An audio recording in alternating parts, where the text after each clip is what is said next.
বাগারপাড়া পৌর বিএনপি সাবেক মেয়র এবং বর্তমান পৌর বিএনপির সভাপতি আমার অত্যন্ত শ্রদ্ধেয় ব্যক্তিত্ব জনাব আব্দুল হাই মরা, এইখানে উপস্থিত আপনাদের ভোটে নির্বাচিত সাবেক চেয়ারম্যান এবং আপনাদের প্রাণের মানুষ সাবেক উপজেলা চেয়ারম্যান জনাব মশিউর রহমান, এই অনুষ্ঠানে উপস্থিত জাতীয়তাবাদী কৃষক দল যশোর জেলা শাখার সম্মানিত যুগ্ম আহ্বায়ক জনাব জাকির হোসেন, উনি এই অঞ্চলে কৃষক দলকে ধানের শীষের সপক্ষে কাজ করার দায়িত্বপ্রাপ্ত।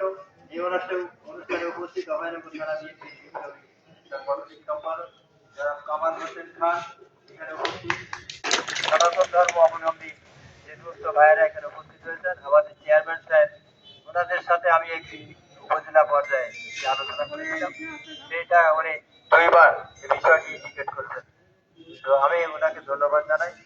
আসলে এই বাঘারপাড়ায় এই অঞ্চলে আমি কিন্তু নতুন এসেছি, আপনারা আমাকে সর্বপ্রথম দেখতেছেন মনে হয়, তাই না? আসলে আমি নিঃসন্দেহে ভাগ্যবান যে রব্বুল আলামিন আমাকে আপনাদের পাশে আসার সুযোগ করে দিয়েছে এবং হয়তোবা তিনিই ভালো জানেন যে আগামী 12 তারিখে যে নির্বাচন, সেই নির্বাচনে আপনাদের ভোটে যদি নির্বাচিত হই তাহলে আপনারা ইতিপূর্বে যে সমস্ত ন্যায়সঙ্গত অধিকার থেকে বঞ্চিত হয়েছে প্রত্যেকটা অধিকার আমি ফিরিয়ে দেওয়ার চেষ্টা করব। সম্ভবত সনাতন ধর্ম অবলম্বী ভোট হচ্ছে 70 অথবা 71,000। তো আপনারা মনে রাখবেন যে কিছু দুষ্টু চক্রের লোক তো সব জায়গায় থাকে, কিন্তু আমি এমনই একটা লোক যে সুযোগ হয়েছে আমার 5ই আগস্টের পর থেকে আপনাদের সান্নিধ্যে আসা। এর আগে যখন বাংলাদেশ জাতীয়তাবাদী দল ক্ষমতায় ছিল তখন অভয়নগরের মাটিকে কোনো সন্ত্রাসী কার্যকলাপ হতে দেয়নি।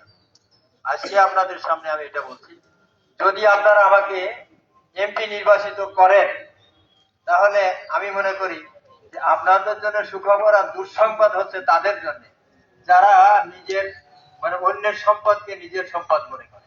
এদের জন্য বলবো না, যেহেতু আরো প্রোগ্রাম আছে। আমার সনাতন ধর্ম অবলম্বী ভাইরা আপনারা নিশ্চিন্তে নির্বিঘ্নে এখানে বসবাস করবেন। আমাদের যে নেতৃবৃন্দ এই রিজার্ভ বেঞ্চে আছে তাদেরকে সাক্ষী রেখে আমি বলছি, আপনাদের কোথাও যদি কোনো সন্ত্রাসী কার্যকলাপ করার চেষ্টা কেউ করে, আপনারা এখানে বসবাস করার ক্ষেত্রে যে যতটুকু আইনগত অধিকার সেটা যদি কেউ বাধা প্রাপ্ত করার চেষ্টা করে, তিনি বালিশে ঘুমাতে পারবেন না, তাকে জেলখানায় থাকতে হবে। সেখানে যে ট্রেজারি বেঞ্চে যে সমস্ত নেতৃবৃন্দ আছেন এনারা যেভাবে বলবেন প্রায়োরিটি বেসিস আমি সেগুলোর উন্নয়ন সাধন করব।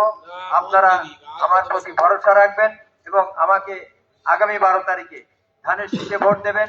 এবং আমি আশা করব এই যে ব্যাপক সংখ্যক জনগণ এখানে উপস্থিত হয়েছে আমার ভাইরা, আপনাদের এইখান থেকেই আমি আশা করব বাগারপাড়ার এই মাটি থেকে, এই নারকেলবাড়িয়ার এই গুরুত্বপূর্ণ জায়গা থেকেই আগামী 12 তারিখে আপনাদের কণ্ঠে যাতে উচ্চারিত হয় যে ধানের শীষ বিজয় অর্জন করেছে, সেই স্লোগান আমি আপনাদের কণ্ঠে শুনতে চাই।